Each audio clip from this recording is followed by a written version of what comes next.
quem não conhece, palestrante muito conhecido, espírita, jovem, muito jovem, mora em São Carlos, professor de física na universidade, desde muito cedo fala no movimento espírita, e por sinal ele vai estar conosco, né, se Deus quiser, em outubro, 2 anos que eu hoje atrás dele para trazer, enfim.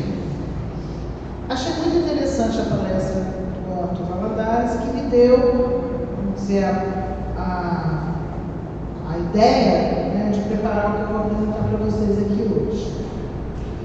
Então, ele nos lembrou que nós normalmente não lemos com muita atenção a introdução ou a conclusão de um livro. E então ele nos falou, nessa palestra, sobre a importância de lermos, principalmente, a introdução e a conclusão de O Livro dos Espíritos, porque são 2 capítulos muito ricos.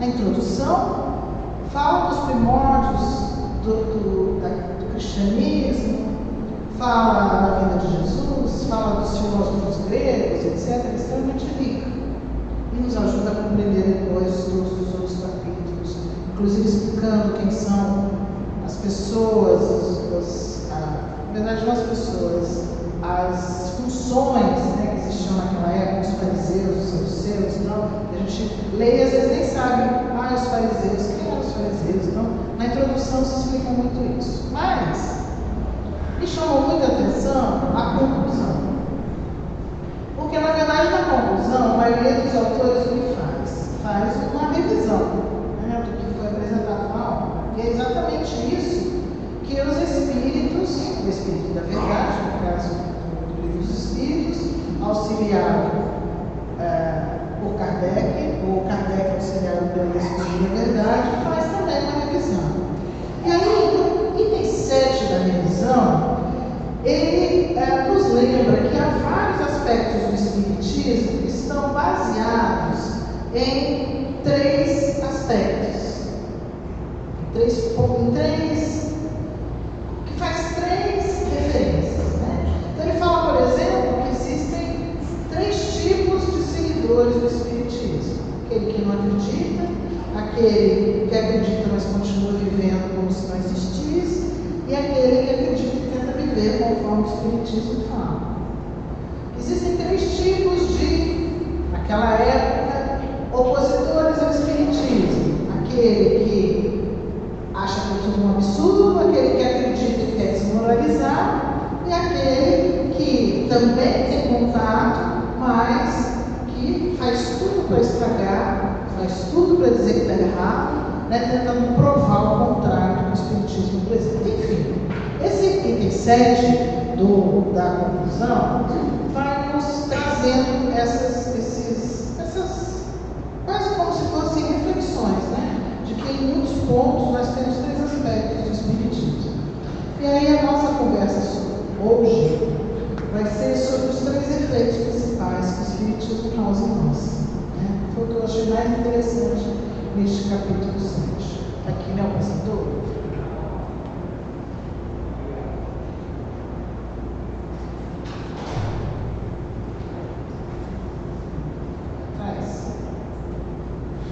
Então, voltando, né, é o capítulo, a conclusão do Livro dos Espíritos, a referência dessa conversa nossa, e o item 7, aí é uma parte do item 7, que fala sobre os efeitos do Espiritismo. Por que eu pus o título da palestra, o efeito do Espiritismo em espíritos encarnados? Quem são os espíritos encarnados? Os nomes, né? Então, na verdade, a gente pode botar igual os efeitos do Espiritismo em nós. O que o Espiritismo deve produzir em nós? Então, lembrando que o Espiritismo está, desde o começo, classificado como uma doutrina, não exclusivamente somente uma religião, porque ele se baseia em 3 aspectos: o aspecto religioso, o aspecto científico, que vai tratar dos fenômenos e das bases da mediunidade, da reencarnação, enfim, de muitas coisas, e o aspecto religioso, que é o aspecto moral. Não por acaso, se coloca sempre um triângulo e, apesar de ser um triângulo isósceles, quer dizer, igual, mas a parte religiosa é colocada sempre em cima. Por quê? Porque em vários pontos do Livro dos Espíritos, o Espírito da Verdade fala que o mais importante é a transformação do homem através dos efeitos morais que o Espiritismo pode nos trazer. Então é importante a gente entender através da ciência, é importante nós pensarmos a respeito através da filosofia, mas muito mais importante é nós nos transformarmos com os exemplos morais do Cristo. E aí, nós vamos ter.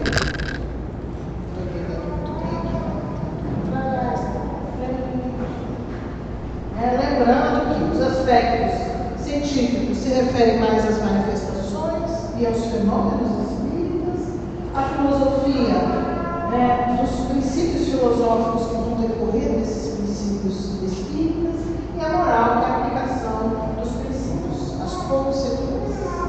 Então, Kardec, nesse capítulo, nos fala sobre, quando eu falo Kardec, entenda-se o Espírito da Verdade através da Kardec só juntou tudo e escreveu para nós, facilitou, mastigou para nós, botou de uma forma bem explicativa.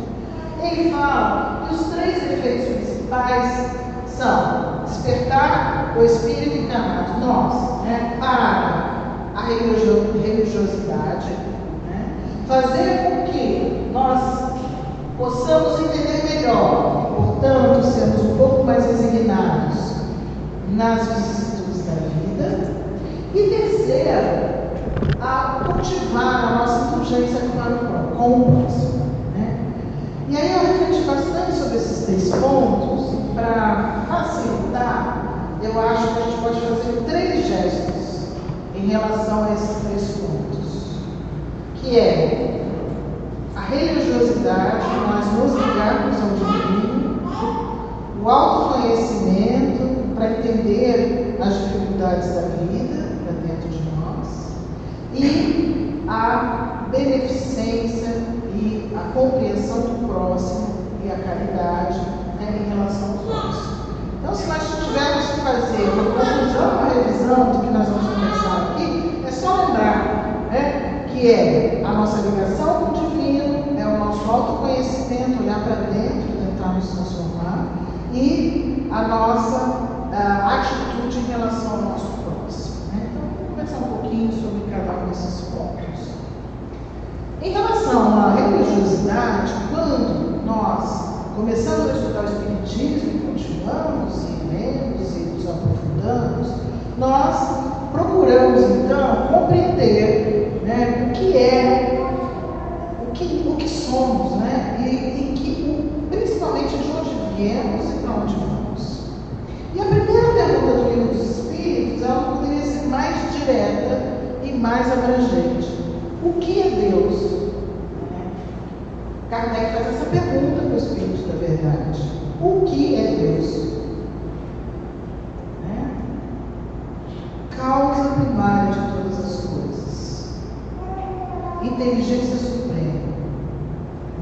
Então ele resume tudo nisso. Ele não pergunta quem é Deus, porque até então, vamos nos lembrar qual era a ideia que nós tínhamos de Deus no mundo ocidental, pelo menos, de algo bastante parecido com um homem, uma pessoa de barba branca, sentada, cuidando de tudo, um Deus que castiga, que cuida de tudo, que cria, mas que ele castiga se você errar, etc.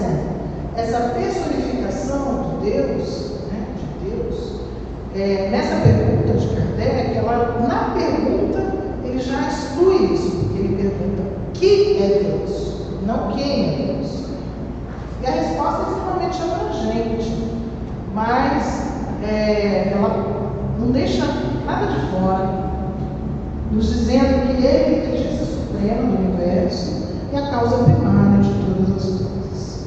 E aí, nós, se vamos nos dedicar ao Espiritismo, vamos aprofundando então nessa ideia do divino, nós vamos pouco a pouco compreendendo que nós estamos num universo extremamente grande, extenso, imenso, gigantesco, e somos apenas uma parte pequena dessa criação.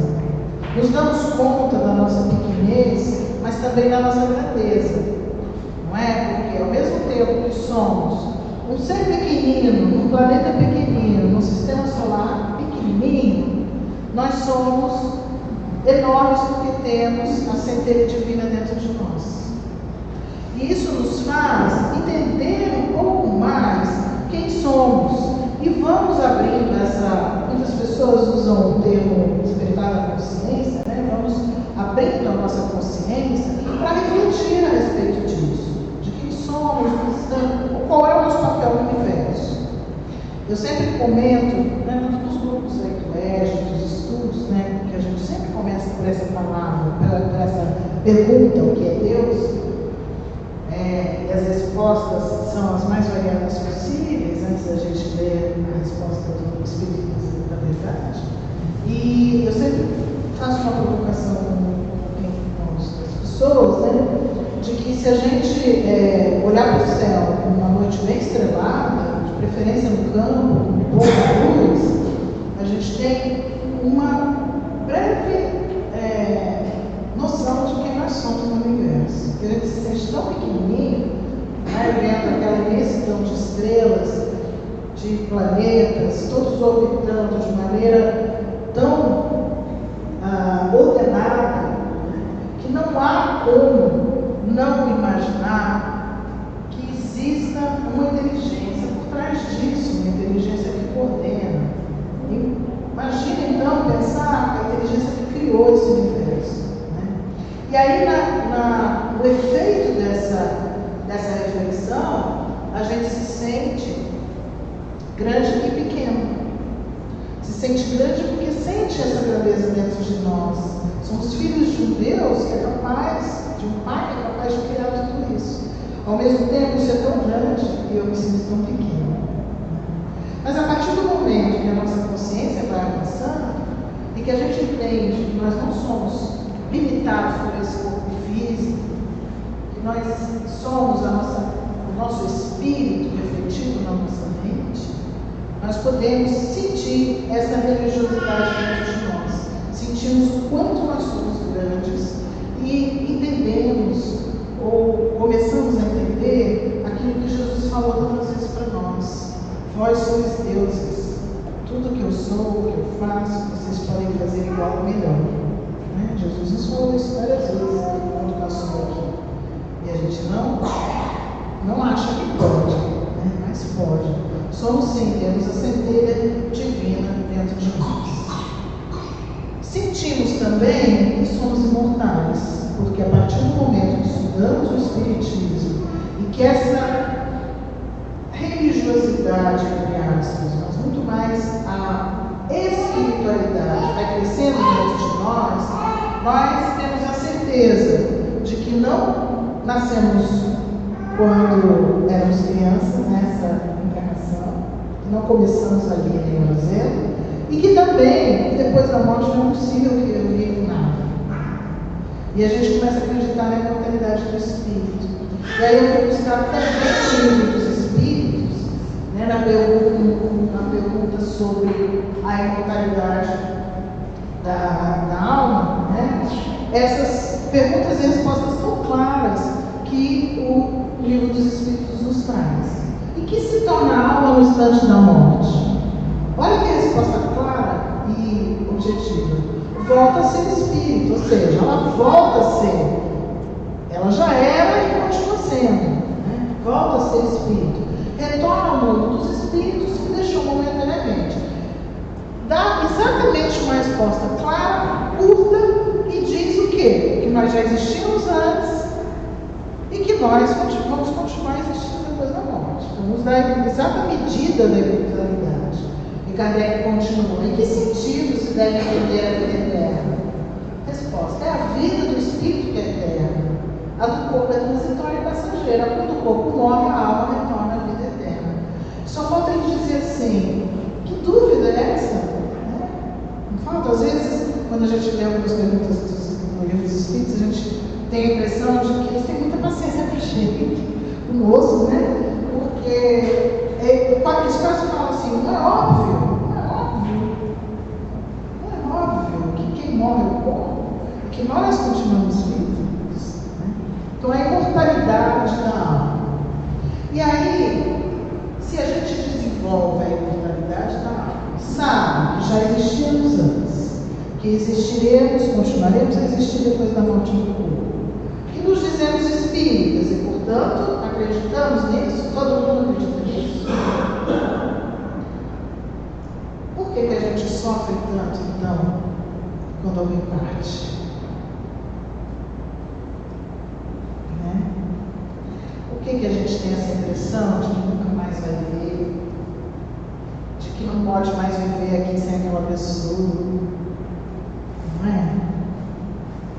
Será que essa ideia da imortalidade está tão aprendida, está tão compreendida por nós? Não acho que esteja. Tenho certeza de que o espírita, que pelo menos acha que acredita nisso, ele certamente encara a morte de uma maneira um pouco diferente. Mas ainda assim, a partida para o mundo espiritual, para a verdadeira vida, que é o mundo espiritual, ainda para nós é algo muito doloroso. Para nós e para a partida de um ente querido, não é? Porque ainda não sentimos esse efeito que o Espiritismo nos traz totalmente preenchendo realmente a nossa razão e o nosso coração. Bom, a gente acha sim, mas achamos sim que a vida continua depois da morte. Mas a hora que a morte chega para alguém que a gente ama, ainda dói demais. Né?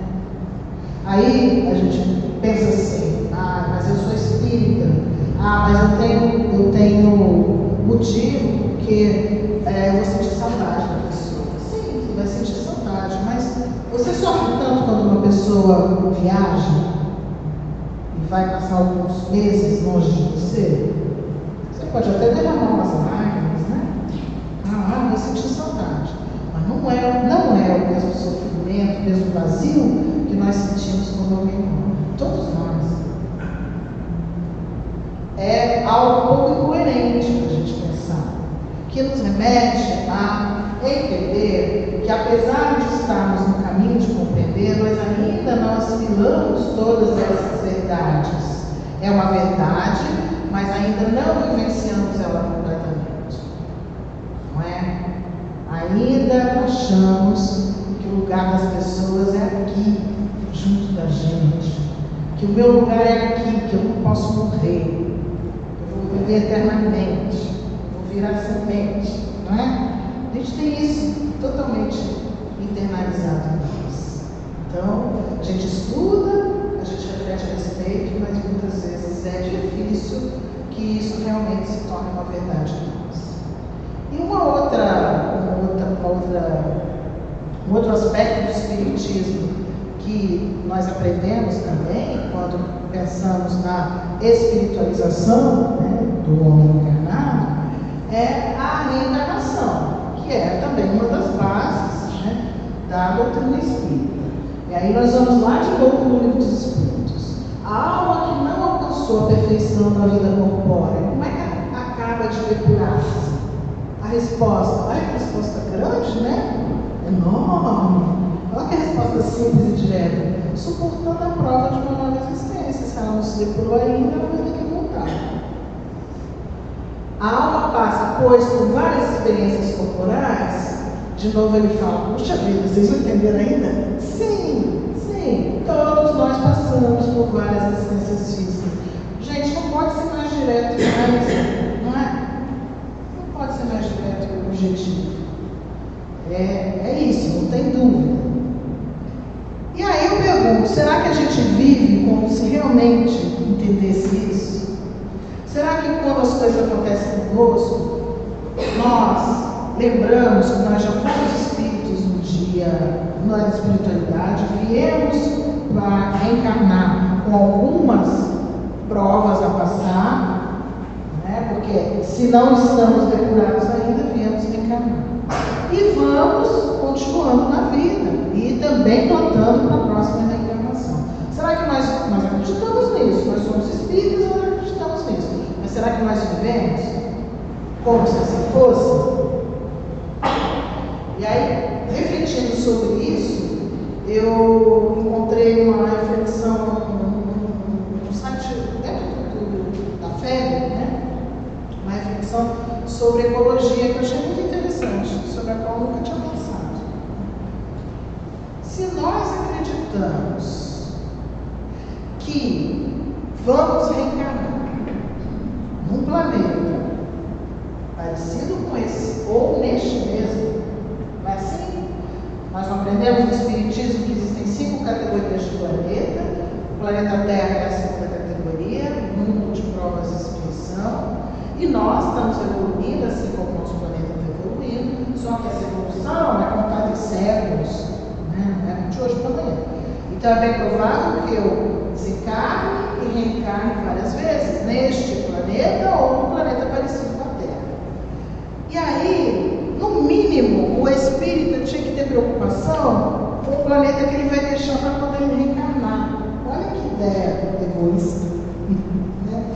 Se você não vai cuidar da Terra por outras razões, pelo menos cuida dela para quando você voltar, ela está em condições equitáveis. Nesse artigo da FEB falava sobre isso. Eu achei interessante essa ideia, nunca havia me ocorrido, né, de que você é como se você saísse de casa, talvez desligasse o gás, suspendesse a internet, uma assinatura de alguma coisa, mas você sabe que vai voltar. Então você deixa a casa limpa, você deixa as coisas guardadas, você não deixa alimento na geladeira, você não deixa lixo sem tirar, você prepara. A gente não faz isso para viajar por poucos dias. Então, nós fazemos isso porque sabemos que vamos voltar e a casa precisa estar numa condição mínima para você viver. A terra, para nós, deveria ser encarada da mesma forma. Temos que cuidar. A gente que tem filho, né, que pensa assim, vou deixar para os meus filhos, para os meus netos, mas vai deixar para mim também. Eu sou um espírito. Eu vou voltar para cá. Ou pelo menos eu quero, ou preciso. Vou dizer eu quero. Eu preciso, talvez precise. E aí eu vou encontrar que terra? Uma terra destruída por mim mesmo há 100 anos atrás, ou 200 anos atrás, sabe lá quanto tempo a gente vai levar para reencarnar, cada um de nós é um indivíduo. Né? Então, minimamente pensando nessa ideia, nós temos que cuidar desse planeta, porque ele vai ser morada nossa de novo daqui a algum tempo. Não é? Pode ser que não a Terra, propriamente dita, não há garantias que nós temos para ela, mas certamente voltaremos para planetas muito semelhantes, em que condições de cuidado com a natureza, etc., também vão ser importantes. Então, será que a gente vive como se soubesse ou tivesse certeza que vai encarnar? Vai reencarnar? Bom, o segundo aspecto, então, o segundo efeito, né, do espiritismo em nossas vidas, então nós já fomos lá para cima, né? Então a espiritualização agora é algo que diz respeito ao nosso interior. Então o segundo aspecto, o segundo efeito que está nesse item 7 da conclusão é a resignação nas vicissitudes da vida. O que isso implica? Que nós devemos compreender, então, que aquilo que for uma dificuldade na nossa vida tem uma razão, não é? E a gente precisa conversar eu comigo mesmo, para entender essa razão e para tirar a lição dessa razão, dessa vicissitude. Um exemplo são as doenças. Nós ficamos doentes e sempre colocamos a culpa em algo externo. É porque a casa está suja, a cidade está suja, o mosquito não tem, a alimentação está ruim, o câncer está dando demais, todo mundo com câncer, todo mundo com doenças, cada vez piores, esse vírus. Não. Só que a gente se esquece que a maioria das doenças, elas são oportunistas e elas começam no nosso perispírito. Hoje já existem muitas pesquisas, muitos trabalhos em cima disso. Até as doenças genéticas, que nós vamos.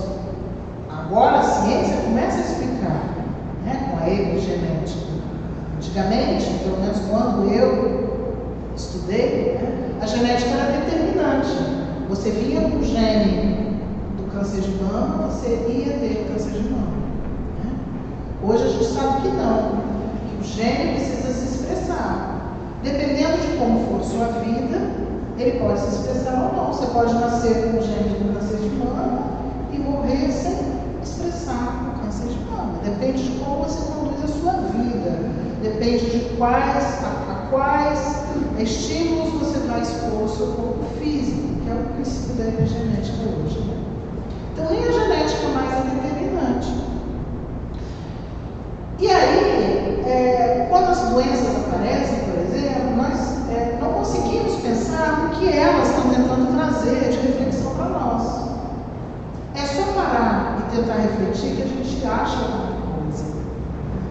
A doença sempre traz uma informação, através do nosso corpo, tentando falar com o nosso espírito. Porque ela começa no nosso espírito, refletindo no perispírito, e, portanto, no perispírito refletindo no corpo físico, seja por um desequilíbrio energético, por exemplo, que permite a entrada de um vírus, de uma bactéria. Não se nega a ciência, só se explica que algumas pessoas adoecem de determinadas doenças, outras se expõem ao mesmo agente, às vezes não adoecem. Então, se a doença vem e a gente tem que entender, nós vamos aceitá-la muitas vezes com mais resignação. Porque já aprendemos lá na espiritualização que nós temos sucessivas vidas. Então, o que estamos recebendo hoje, plantamos no ontem. E muitas vezes nos programamos para passar por essa dificuldade. Não é? Mas será que é assim mesmo? Será que a gente sabe? Todo mundo espírita aqui sabe quando fica doente, tem certeza de que é o espírito que está doente. Quando algum problema aparece na sua vida, você entende que é alguma coisa que você plantou no passado. Pelo menos você precisa entender que você é o criador do próprio destino. O espírito tem que saber que ele está plantando hoje o que ele vai colher amanhã, não é verdade? É a lei de causa e efeito, nós estudamos tanto. O que você planta hoje reflete no teu amanhã. Você hoje causa um distúrbio, um desequilíbrio, alguma parte do universo. Amanhã você tem que refazer isso. Será que a gente tem certeza disso? Será que nós pensamos nisso, que temos isso interiorizado em nós, antes de cada atitude nossa? Se nós pensarmos sobre isso, nós vamos ter certeza que nem sempre a gente age assim. Ninguém está vendo. Estou fazendo isso, ninguém está vendo. Mas isso causou uma consequência. Não é? Ninguém viu, mas ela vai aparecer no futuro. Aconteceu algo muito difícil para mim. Eu não tenho força para superar. Então eu vou tirar minha vida. Né? É o único jeito. Se assim fosse, se nós pensássemos como espíritas, não existiriam espíritas suicidas. Existem. Existem. Apesar de nós estudarmos que o que morre é o corpo físico, apesar de nós estudarmos que a vida continua depois da morte, há pessoas que, mesmo se dizendo espíritas, no desespero tiram a própria vida. E aí se esquecem que a verdadeira vida é a vida espiritual. E aí eu vou me remeter lá a uma frase de Leon Denis, né, que nós não somos pessoas físicas, né, homens encarnados, passando por uma situação espiritualizada aqui na Terra. Ao contrário, é o contrário.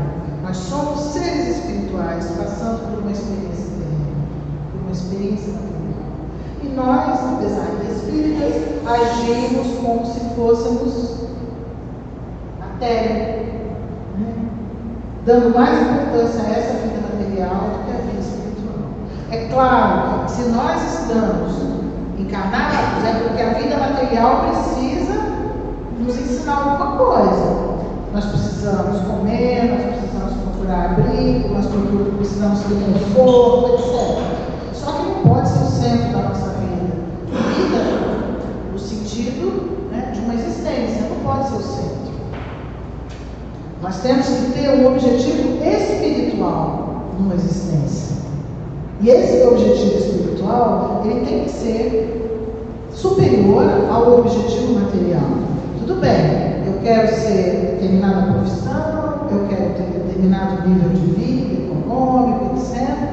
Mas, acima disso, quem eu quero ser ao final da minha existência? Que espírito eu quero ser lá, em relação ao que encarnou há alguns anos atrás? Qual é o progresso que esse espírito vai conseguir numa existência? Essa deveria ser a maior preocupação nossa. Deveria. Mas nem sempre é. No nosso dia a dia, nós nos preocupamos um percentual de horas muito maior com as coisas materiais do que com as coisas espirituais. E muitas vezes, quando temos que escolher uma coisa e outra, nós vamos optar pelo material, para não perder tempo com aquilo ali que, a princípio, não vai nos trazer nada por enquanto. Né? E a gente vai adiando esse progresso e não vai agindo como um espírita. Então, aquele efeito, né, de progresso, de aceitar, né, a condição de espírito encarnado, que seria o segundo efeito do espiritismo sobre nós deixamos passar.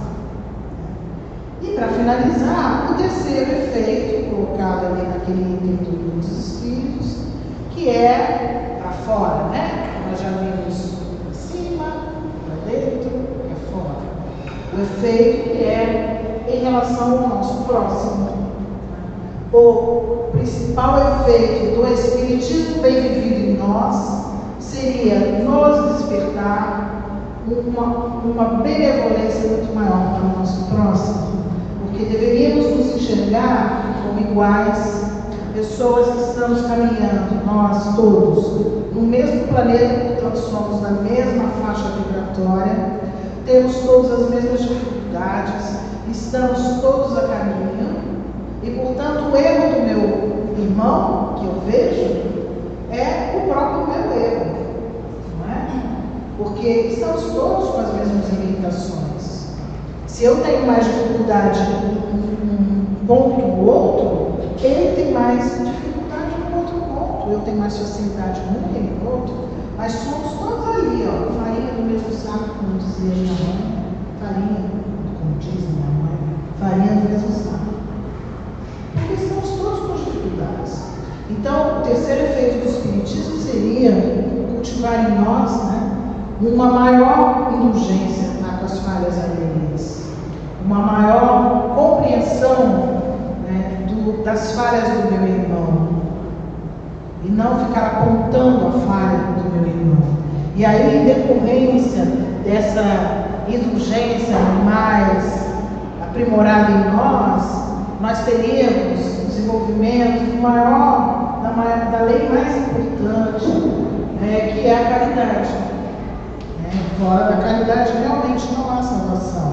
Fora da caridade não há progresso. Fora da caridade não há compreensão. Fora da caridade não são realizados os efeitos que o espiritismo possa fazer em nós. Porque é através do outro que nós, como espíritos, nos desenvolvemos. Mas nós, espíritas, sabemos disso, fora da caridade nossa atuação. Mas nem sempre vivemos como se soubéssemos disso. Então, em nenhum desses 3 pontos apontados na conclusão do Livro dos Espíritos, nós podemos dizer que estamos levando nota 10, com certeza.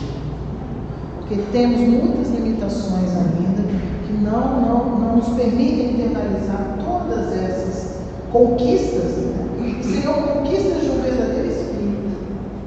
Eu digo que é difícil, eu acho que a gente não deveria dizer que somos espíritas, mas deveríamos dizer que estamos tentando nos tornar espíritas. Porque precisaremos de muitas e muitas encarnações ainda para tentar buscar tudo isso. E dizer que ser espírita é muito forte, mas não somos perfeitos. Não somos mesmo, estamos muito longe disso. E para sermos realmente espíritas, nós teríamos que estar muito à frente do que estamos hoje. Bom, e concluindo, nós temos então na figura do Cristo esse exemplo, guia, para que nós busquemos incessantemente nesta vida, sabendo sim que vamos precisar de outras vidas, mas busquemos a nossa perfeição. Busquemos esses 3 pontos, nos ligarmos a Deus de uma maneira completa e com muita convicção, encontrarmos em nós a responsabilidade de sermos realmente uma alma encarnada, procurando evolução, e encontrarmos no próximo o objeto maior para que nós possamos nos desenvolver e, portanto, exercer a nossa caridade em todos os momentos, fechando os olhos até para alguns defeitos do outro, porque muitas vezes são reflexos da nossa própria alma, dos nossos próprios defeitos. E aí nós podemos dizer e afirmar o que Kardec deixou para nós. Só se reconhece o verdadeiro espírita pela sua transformação moral. E pelos esforços, a gente ficou triste depois de conversar sobre isso, porque a gente achava que era espírita e não era. Que tristeza, eu achava que era espírita, mas a mulher disse que não. Eu estou longe de ser, porque eu sofro com a morte, eu não sou caridoso, que deveria ser. Mas olha como o Kardec traz para nós, claro, o Espírito da Verdade através dele. Pelos esforços que o ser humano faz para dominar as suas próprias imperfeições morais. Então, nem tudo está perdido. O Espiritismo é a ferramenta para nós começarmos esse caminho. Talvez não possamos dizer somos espíritas em construção, mas realmente estamos no caminho, tentando, através do Espiritismo, domar as nossas imperfeições, nos melhorarmos como espírito. E está valendo, isso também está valendo, vai ser bom. Vai um passinho para frente na encarnação, porque não dá salto mesmo, então não dá para saltar, vamos dar um passinho para frente. Nem vamos ficar estagnados, pelo menos caminhar um pouquinho mais. E aí nós podemos finalizar com esse item do capítulo 17 do Evangelho segundo o Espiritismo, que nos fala sobre bons espíritas. Se a gente não pode dizer eu sou espírita, eu estou tentando ser um bom espírita. Vamos trocar. Então, o Espiritismo, bem compreendido, mas, sobretudo, bem sentido. Não adianta compreender e não trazer para dentro de nós e trazer depois para fora de nós, com as ações. Ele nos conduz forçosamente aos resultados acima, se referindo ao homem de bem, ao homem que segue as regras, as leis divinas, que caracteriza o verdadeiro espírita como o verdadeiro cristão, que são as mesmas coisas. Então, que nós possamos buscar essa perfeição com maturidade, nem desistindo porque somos muito falhos, nem achando que somos a última bolacha do pacote porque somos espíritas, com humildade e com a maturidade para saber que o Espiritismo é uma ferramenta, mas é uma ferramenta que por si só não nos transforma da noite para o dia em espíritos perfeitos, nem melhores. Nos transforma sim, nos dá possibilidade de melhorarmos, se nós tivermos vontade e perseverança. Então, que nós possamos achar em nós essa vontade, essa perseverança, para nos esforçarmos, para transformarmos as nossas limitações morais. E que essa encarnação seja uma encarnação de bastante resultado para nós. Não vai ser a única, não vai ser a última, mas que ela nos traga uma boa finalização. E que quando nos despedirmos da Terra, nós possamos dizer, valeu a pena aquela escola difícil, a marcha, com aquelas pessoas difíceis que me cercavam, valeu a pena que eu aprendi muito comigo, com Deus e com as pessoas que conviveram comigo. Muita paz para todos, que nós possamos sair daqui renovados, pensando no que cada um de nós pode mobilizar dentro do coração para dar esse passo.